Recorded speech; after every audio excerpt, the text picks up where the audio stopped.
Mi scusi, è tardissimo. Signora Garland. La prego, mi chiami Judy. Sono desolato, ma la suite è stata liberata. Intende che se n'è andata? Aveva troppi arretrati. How do you tell a story about a legend? What was the approach?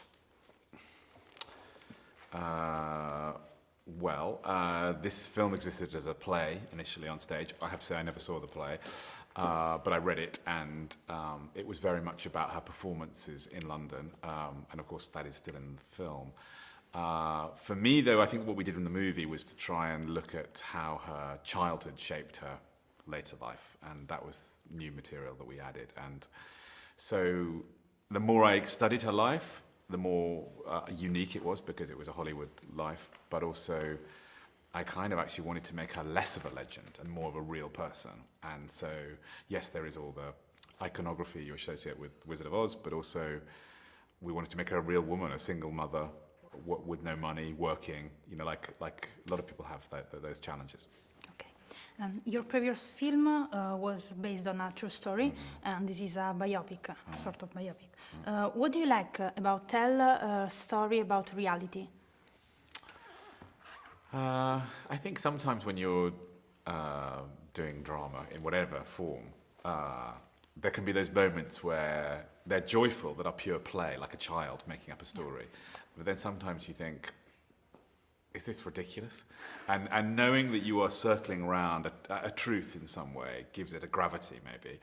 But I also find it's like portraiture, you know, the difference between a portrait and a photograph of somebody. That what the actor brings in trying to, and the writer and the director, but particularly the actor brings in approximating an idea of a character, an essence of a character, rather than a complete exact replication. I find that a very fascinating art form, almost in its own right.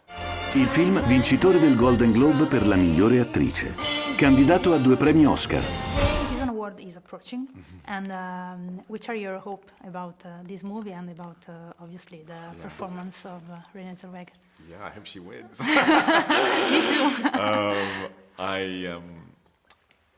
Look, I'm biased, of course, but I think, you know, when I think about how difficult what Renée was doing, I mean, because she has to have the courage to take on a legend. She has to be quite brave about exposing her own age, maybe at some level, and her, you know, she doesn't, you know, in the film we're brave about allowing her to look beautiful, yes, but sometimes, you know, difficult times.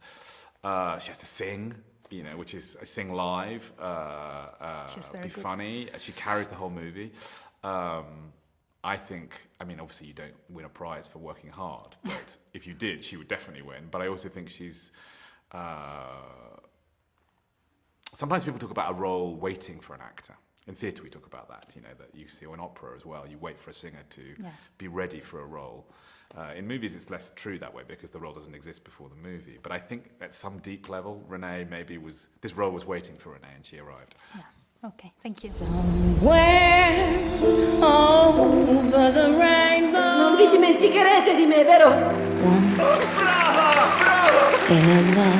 Promettetemelo.